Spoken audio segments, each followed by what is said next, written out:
Bismillahirrahmanirrahim. Assalamu alaikum dear students. My name is Abdurrahman, physics teacher. आज आप लोगों के लिए एक नया लेक्चर लाया हूँ वेक्टर्स में, जो कि इंतहाई इम्पॉर्टेंट टॉपिक है। सिर्फ और सिर्फ इस चैप्टर के लिहाज से इम्पॉर्टेंट टॉपिक नहीं है, बल्कि ये आगे जो चैप्टर्स है, चैप्टर 4, 5, 6 एंड सो ऑन, उसमें भी बार बार जो है हम इसको इस्तेमाल करते हैं। So this topic is not only important for this chapter as well as जो है ये complete up to second year तक जो है ये important topic है। अक्सर हम या टीचर कहते हैं कि already you know scalar product या vector product। so students हमने डिस्कस किया था कि जब भी किसी वेक्टर को हम मल्टीप्लाई करते हैं किसी दूसरे वेक्टर से, so दो रिजल्ट्स पॉसिबल है। अगर vector multiply vector is equal to scalar, no such product will be called scalar product, या scalar product is also called dot product। जब भी किसी वेक्टर को वेक्टर से मल्टीप्लाई किया जाए और रिजल्ट वेक्टर क्वांटिटी आ जाए, no such product is called vector product, या vector product will also be called cross product. So हमारा आज का जो टॉपिक है वो है प्रोडक्ट ऑफ टू वेक्टर्स।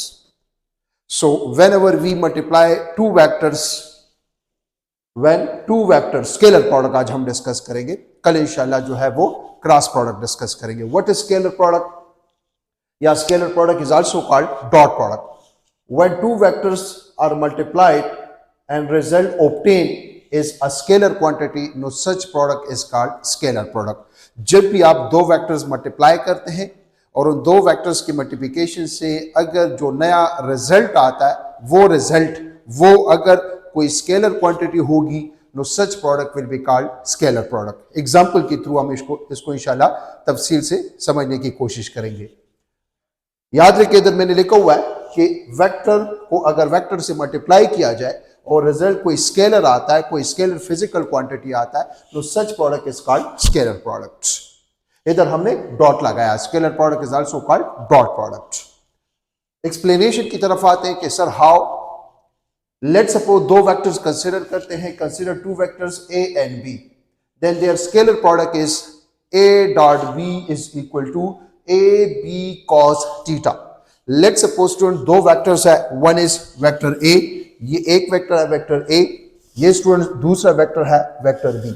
ये एक वेक्टर का लेट्स सपोज मैग्नीट्यूड है a, ये दूसरा वेक्टर है जिसका मैग्नीट्यूड है b।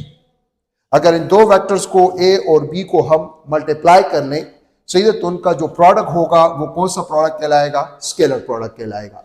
लेट्स सपोज हमारे पास दो वेक्टर्स है, one is vector a and the second is vector b। इनके टेल्स के दरमियान जो एंगल है वो हमारे पास है theta. So then their scalar product a dot b is equal to ab cos theta. What is theta? Where theta is the angle between the two vectors। याद रखें, जब भी दो वेक्टर्स के दरमियान आप लोग एंगल को देखेंगे तो उनके टेल्स को जोड़ के देखेंगे, सही ना, उनके टेल्स को जोड़ के देखा जाता है। For example this is vector a, this is vector b, और इन दो वेक्टर्स के दरमियान जब भी एंगल्स को आप देखेंगे सो उनके टेल्स को जोड़ के देखेंगे, where theta is the angle between a and b।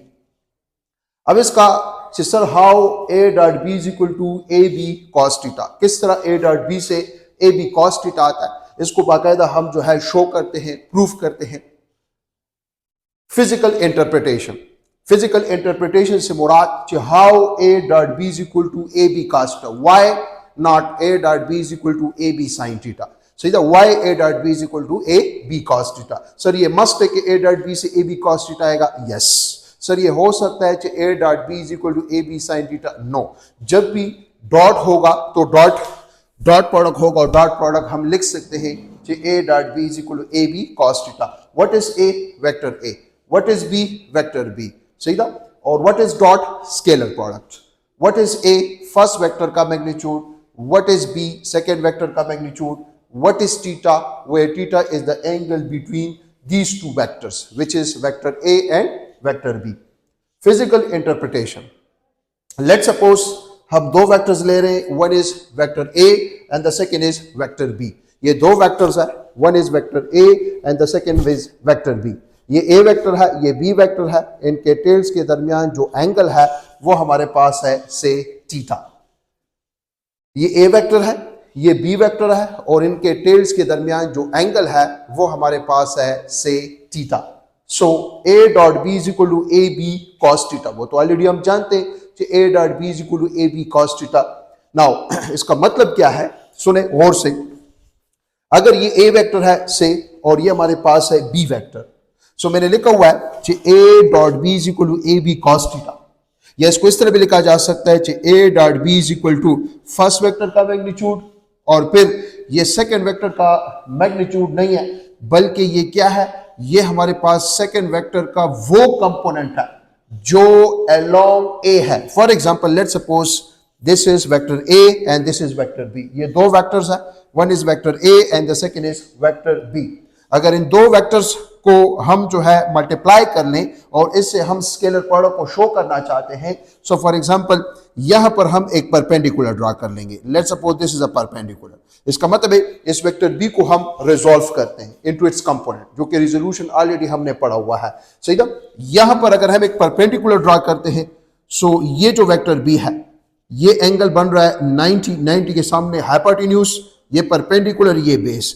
तो ये वेक्टर बी का कौन सा कंपोनेंट आ जाएगा, this is the vector B X component, ये वेक्टर बी का एक्स कंपोनेंट आ जाएगा। सो देखिए मैंने लिखा हुआ है कि A dot B is equal to first vector का मैग्नीट्यूड, सेकंड वेक्टर का मैग्नीट्यूड ना, सेकंड वेक्टर का एक्स कंपोनेंट, और एक्स कंपोनेंट सेकंड वेक्टर का कौन सा कंपोनेंट है, वो है X component.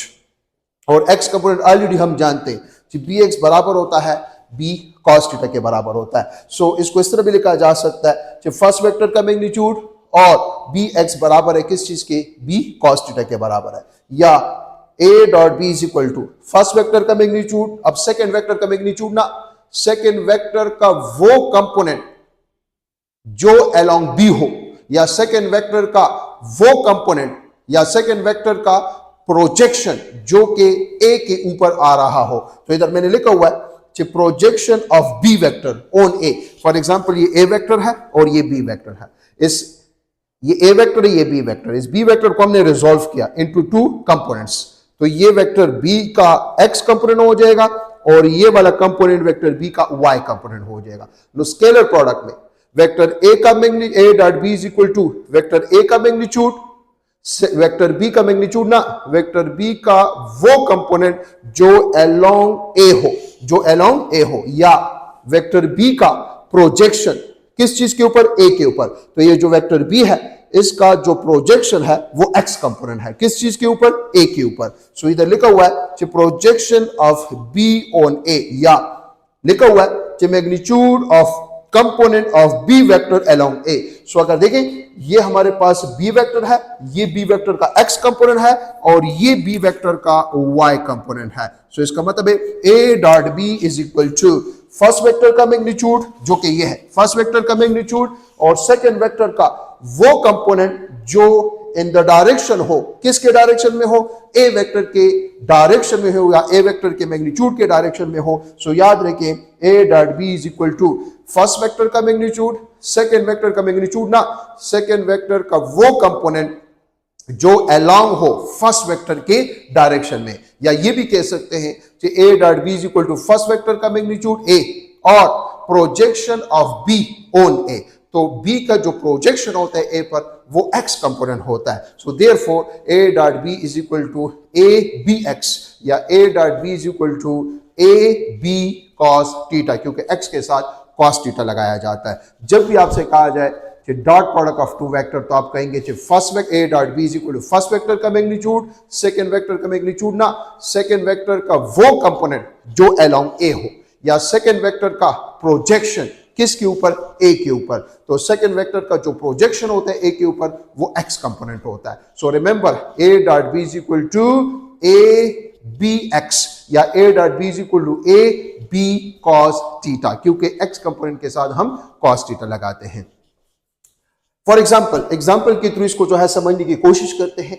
Let's suppose for example ये हमारे पास है वेक्टर ए जिसका मैग्नीट्यूड है 4, ये है वेक्टर बी जिसका मैग्नीट्यूड है 3 और इनके टेल्स के दरमियान जो एंगल है वो हमारे पास है 60 डिग्री।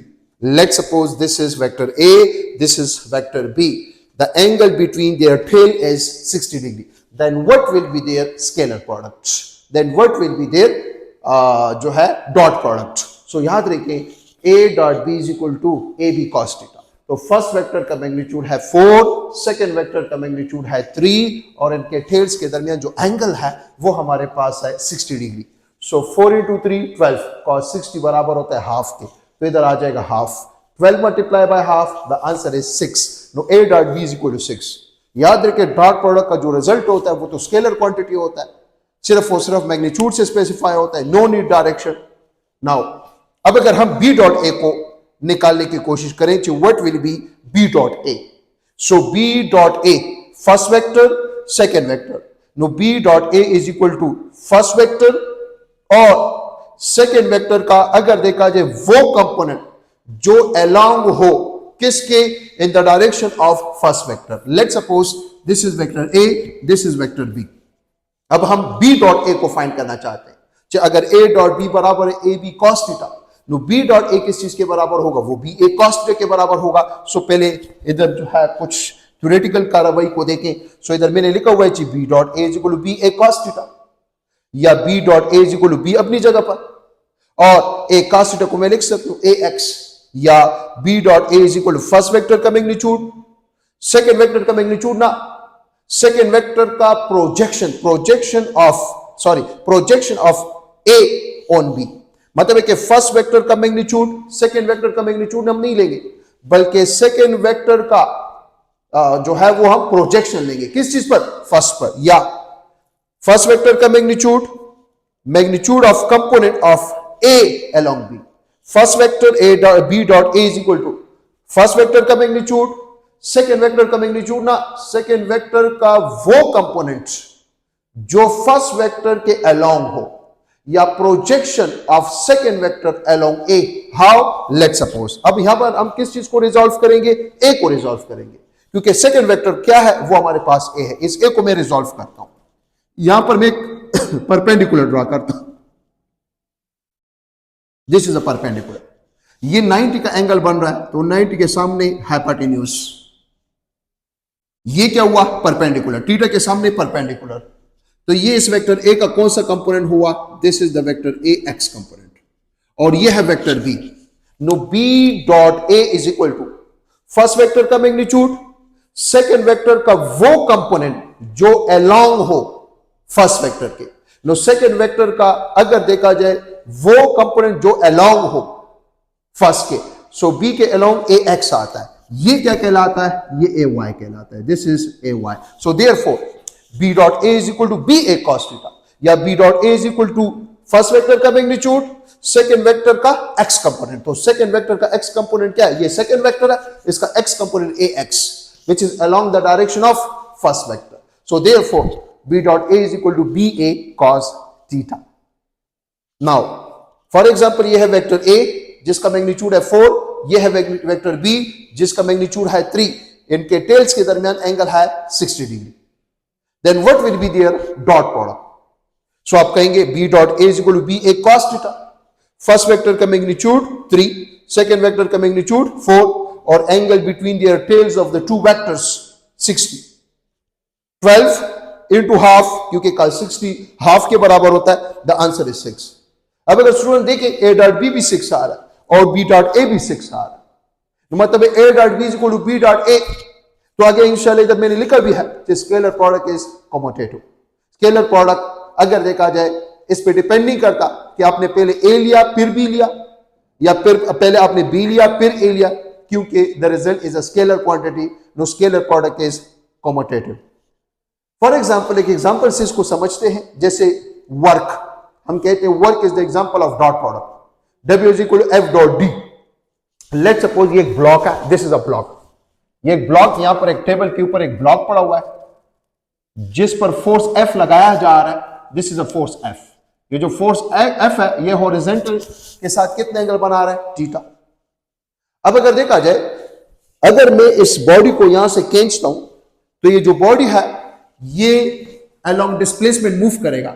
सो अगर इस फोर्स को मैं रिजॉल्व करूं इनटू इट्स कंपोनेंट, तो इसके दो कंपोनेंट्स होंगे. एक ये कंपोनेंट होगा जो कि फोर्स का एक्स कंपोनेंट कहलाएगा, एक ये कंपोनेंट होगा जो फोर्स का वाई कंपोनेंट कहलाएगा। और स्टूडेंट्स ये क्या कहलाता है? ये हमारे पास डिस्प्लेसमेंट कहलाता है। This is displacement. सो इसका मतलब है work is equal to effective component of force along motion multiply by distance move. तो डिस्टेंस तो इस डायरेक्शन में मूव कर रहा है, और फोर्स तो अगर देखा जाए लग रहा है with an angle theta with horizontal axis. The body will be moved in the direction of displacement